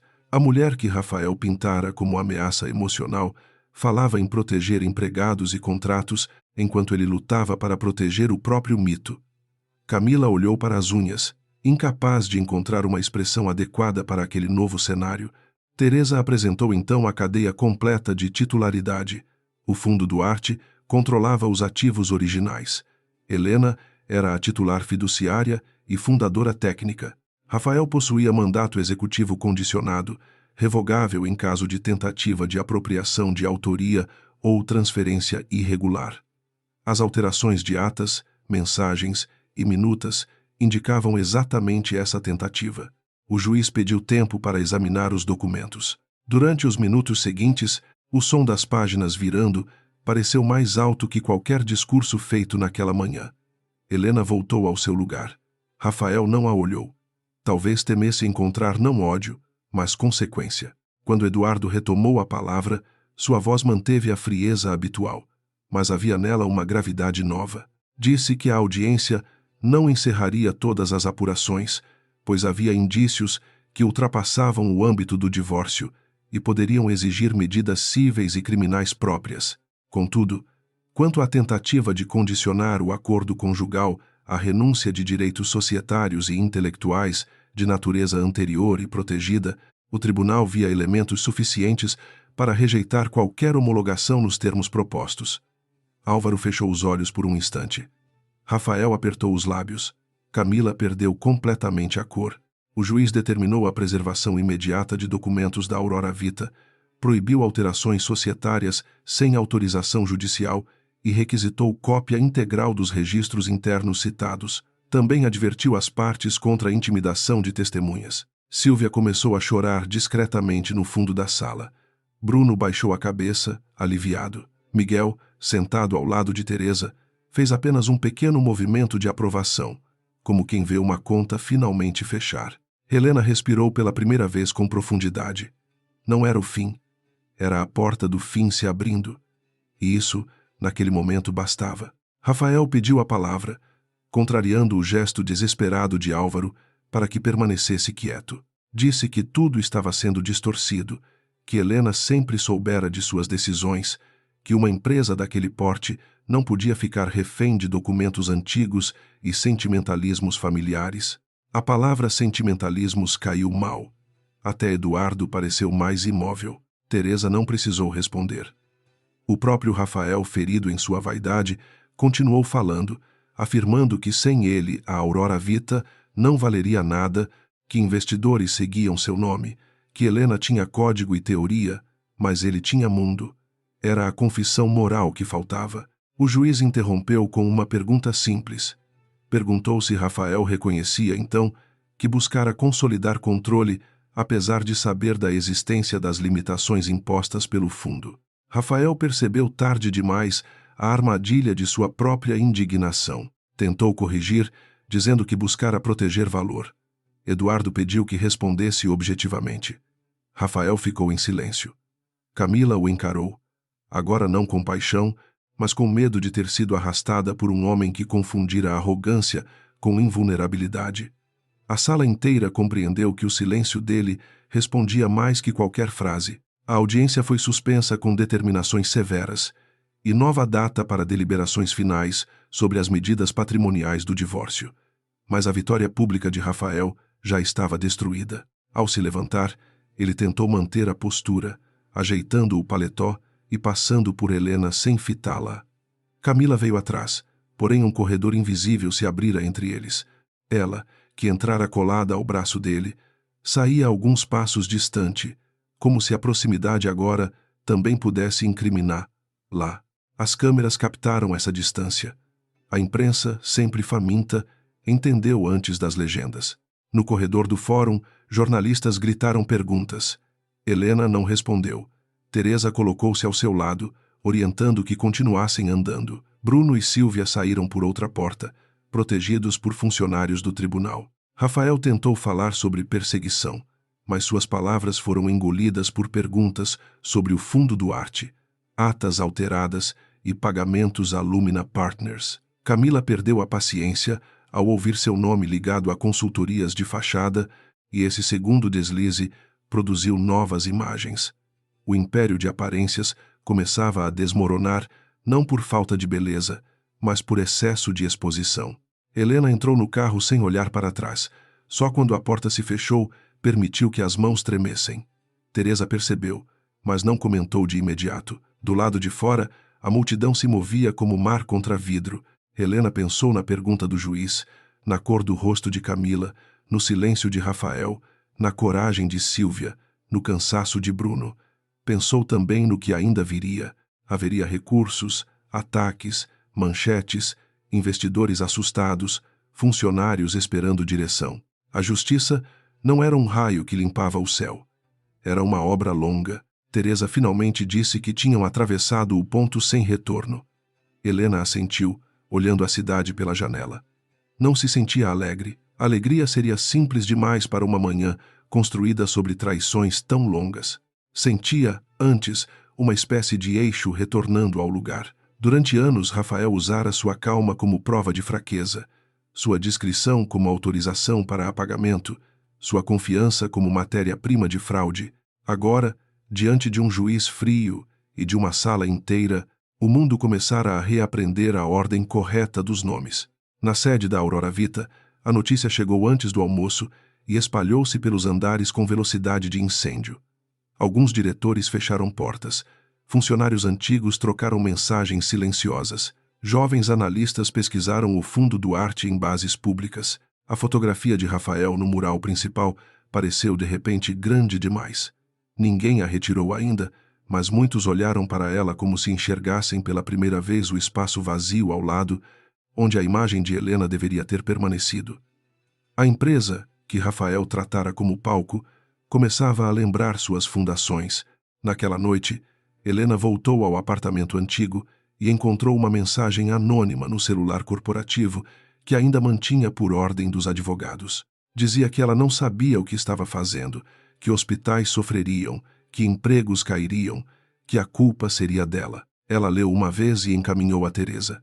Depois desligou o aparelho e foi até a janela. A cidade brilhava indiferente, mas em algum hospital distante o sistema Aurora ainda ajudava uma enfermeira a encontrar um prontuário, um médico a priorizar risco, uma família a ganhar minutos preciosos. Era por aquilo que ela continuaria. Antes de dormir, abriu a pasta azul mais uma vez. Os documentos já não pareciam apenas defesa. Pareciam sementes de reconstrução. Rafael ainda tentaria lutar. Camila talvez tentasse salvar a própria imagem.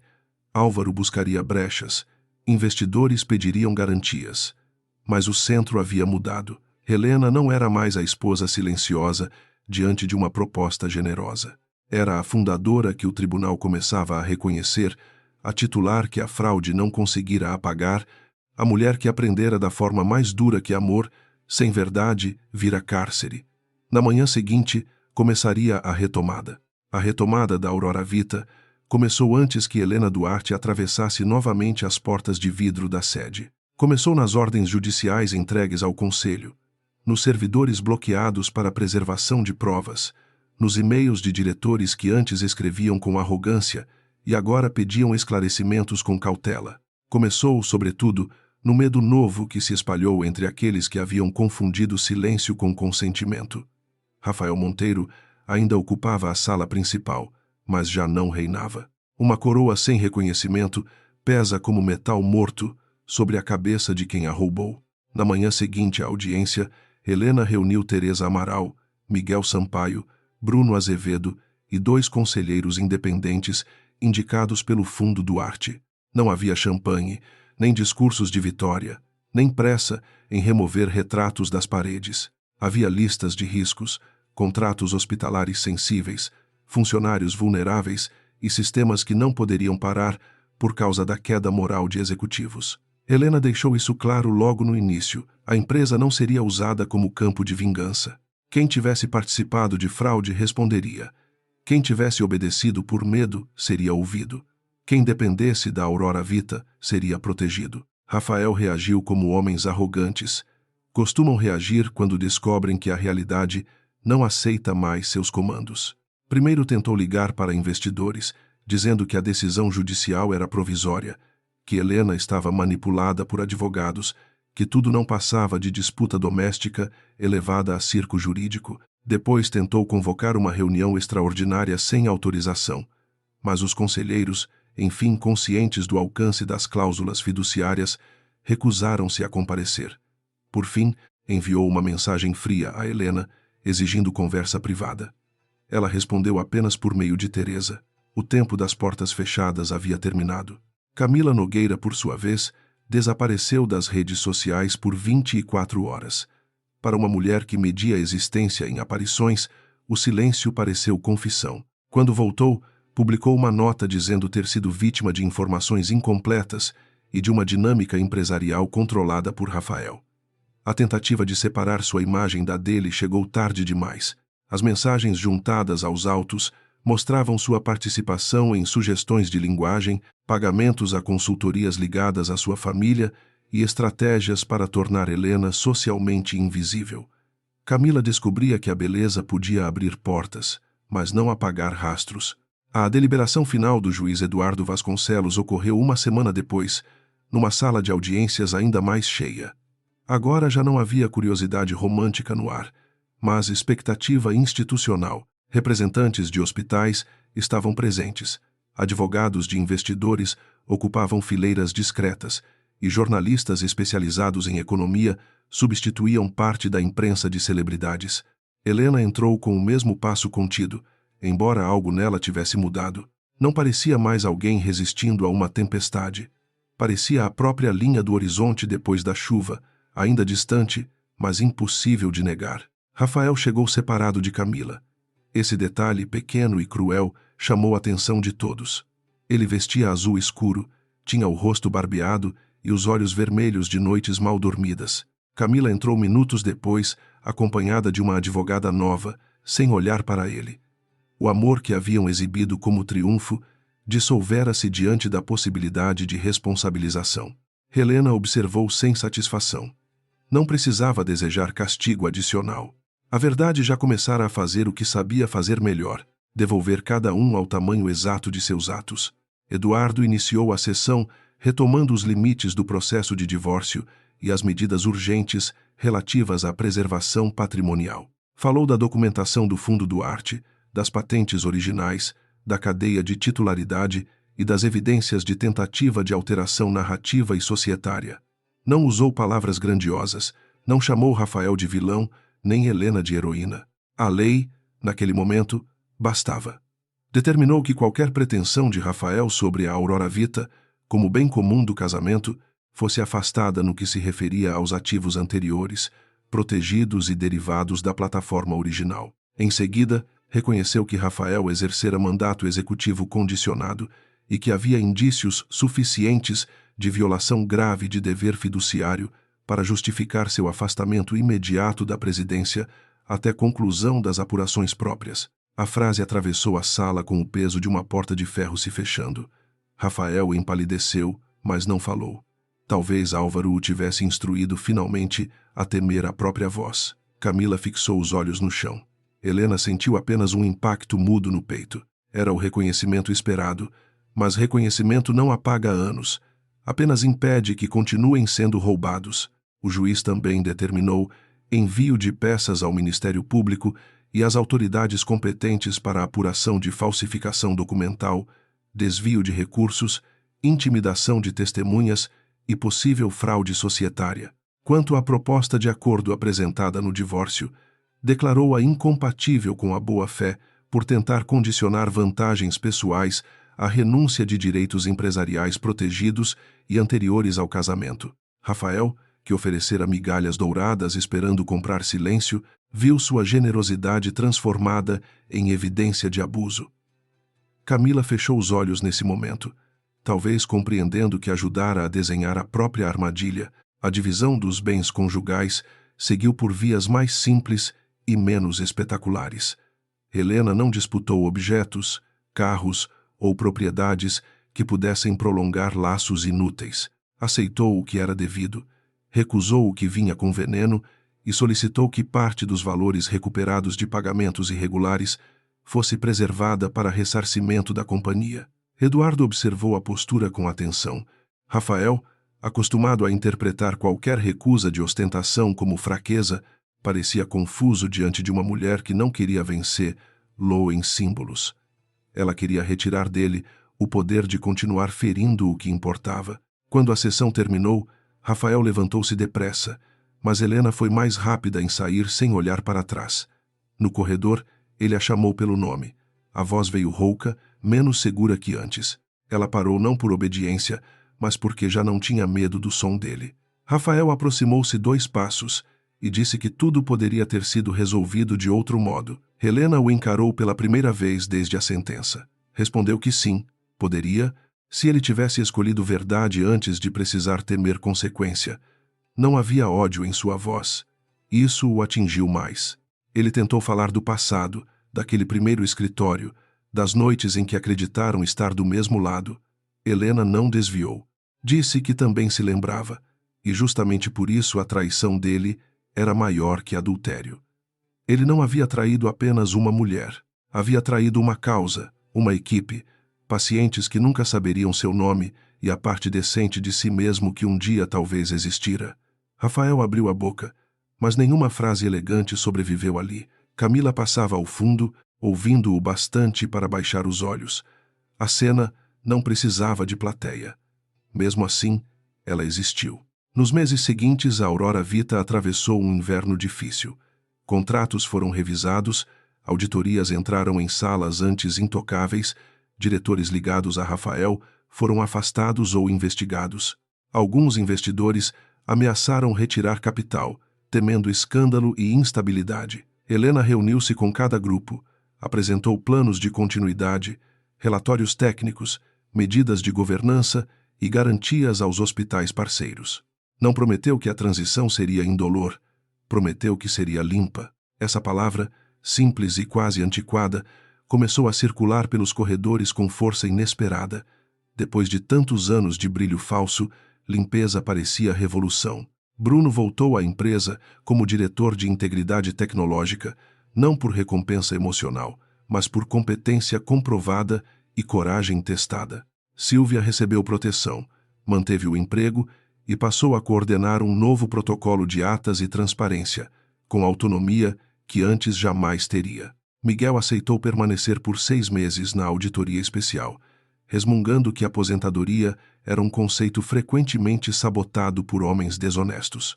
Teresa continuou ao lado de Helena, agora menos como advogada de crise e mais como guardiã jurídica de uma reconstrução que exigia tanto firmeza quanto imaginação. O mural da entrada foi alterado numa sexta-feira sem cerimônia. Não retiraram Rafael com violência simbólica, porque Helena não queria transformar a sede em teatro reverso. Substituíram a parede inteira por uma linha do tempo documentada, começando pelo projeto Aurora, passando pelos primeiros hospitais parceiros, pelas equipes técnicas, pelos conselheiros e pelos pacientes representados por dados anônimos de impacto. O nome de Helena estava ali como fundadora, mas não sozinho. Pela primeira vez, a empresa contava a própria história, sem precisar fabricar um herói masculino para torná-la aceitável. Camila enfrentou sua queda em etapas públicas. A advogada tentou afastá-la das decisões centrais, mas os pagamentos à Lumina Partners e as mensagens sobre a cláusula Duarte impediram uma saída limpa. Contratos foram rescindidos, convites desapareceram, marcas que antes disputavam sua presença passaram a falar em reavaliação de posicionamento. Ela procurou Rafael uma vez, segundo rumores, exigindo apoio. Ele não atendeu. Talvez estivesse ocupado demais, contratando defesa criminal. Talvez apenas repetisse com ela o padrão que aplicara a todos: usar enquanto útil, abandonar quando oneroso. Camila aprendeu tarde que ser escolhida por um homem sem lealdade não era vitória. Era aviso. Helena soube dessas notícias sem buscá-las. Não comemorou. Havia uma tentação amarga em sentir prazer pela queda da mulher que sorrira no tribunal. Mas Helena recusou alimentá-la. Camila responderia pelo que fizera, e isso bastava. Transformar a ruína alheia em alimento seria permitir que Rafael ainda contaminasse sua moral. A verdadeira liberdade não era ver os inimigos humilhados. Era deixar de organizar a própria alma ao redor deles. Essa compreensão veio devagar, em noites silenciosas, enquanto a cidade apagava luzes e ela revisava projetos para hospitais que nunca sairiam em capas de revista. Um ano depois da sentença inicial, a Aurora Vita lançou o programa Clara Duarte, nomeado em homenagem à mãe de Helena. O fundo financiaria a implantação gratuita de módulos de triagem e integração em hospitais públicos de cidades pequenas, justamente onde falhas de sistema custavam mais vidas e recebiam menos manchetes. Na cerimônia de lançamento, Helena falou pouco. Disse que tecnologia não era grande quando impressionava investidores, mas quando reduzia sofrimento de pessoas que jamais conheceriam os programadores. Alguns funcionários choraram. Bruno fingiu alergia. Silvia aplaudiu com as duas mãos abertas, como se soltasse algo antigo. Rafael, naquela altura, já não aparecia em capas. Respondia a processos, perdera o direito de representar a companhia e via seu nome associado não à inovação, mas a uma tentativa de apropriação que se tornara estudo de caso em escolas de governança. Sua fortuna diminuíra com acordos, bloqueios e honorários. Ainda havia quem o defendesse, pois homens carismáticos sempre deixam órfãos de ilusão, mas sua aura se partira. O mais duro castigo para Rafael talvez não tenha sido jurídico, foi descobrir que o mundo continuava funcionando sem sua centralidade. A Aurora Vita cresceu depois dele. Certa tarde, Helena voltou ao antigo prédio do primeiro escritório, antes que fosse demolido para dar lugar a um centro comercial. Pediu autorização ao zelador e subiu sozinha. A sala estava vazia, a infiltração no teto deixara marcas novas, e a janela emperrada continuava resistindo ao movimento. Ela passou a mãos, ouviu na memória a voz de Rafael rindo, a de Bruno reclamando de servidores, a própria voz explicando protocolos a uma equipe exausta. Nem toda lembrança manchada precisa ser destruída. Algumas devem ser devolvidas ao lugar certo. Ali, Helena permitiu-se chorar. Não pelo casamento, que já deixara de ser casa havia muito tempo, mas pela versão de si mesma que suportara apagamentos, acreditando proteger algo maior. Chorou pela mãe, pelo pai, pelos anos em que confundiu paciência com dever de desaparecer. Depois, enxugou o rosto, abriu finalmente a janela com um puxão firme e deixou o ar entrar. A cidade apareceu barulhenta, imperfeita, viva. Helena sorriu. O passado não se corrigia por completo, mas podia deixar de comandar a respiração de quem sobrevivia a ele. Na última audiência do divórcio, meses depois, restavam apenas formalidades. Eduardo Vasconcelos presidiu com a mesma frieza precisa, homologando termos patrimoniais ajustados sem abuso e registrando a autonomia societária da Aurora Vita sob controle legítimo do fundo. Ao final, levantou os olhos para Helena por um segundo mais longo que o necessário. Não houve elogio, nem frase memorável, apenas um aceno quase imperceptível. O reconhecimento discreto de que a justiça, às vezes, depende menos de ruído heróico que de alguém disposto a carregar documentos enquanto todos confundem silêncio com derrota. Helena saiu do fórum sob uma chuva fina. Não havia multidão como no primeiro dia, apenas alguns repórteres persistentes e carros passando pela avenida molhada. Teresa caminhava ao seu lado, segurando a pasta preta agora menos pesada. Perguntou se Helena queria fazer uma declaração. Helena pensou por alguns segundos e disse que não. A história já falara o necessário nos autos, nas auditorias, nas pessoas reintegradas, nos hospitais atendidos. Nem toda vitória precisa virar discurso. Algumas vitórias amadurecem melhor quando ficam trabalhando em silêncio, como raízes depois da tempestade. Antes de entrar no carro, Helena olhou para os degraus do tribunal. Lembrou-se de Camila sorrindo como quem herdava o mundo, de Rafael seguro em seu mito, da pergunta do juiz, cortando a sala. Realmente acha que essa empresa pertence a quem? Na época, a pergunta parecera dirigida a Camila.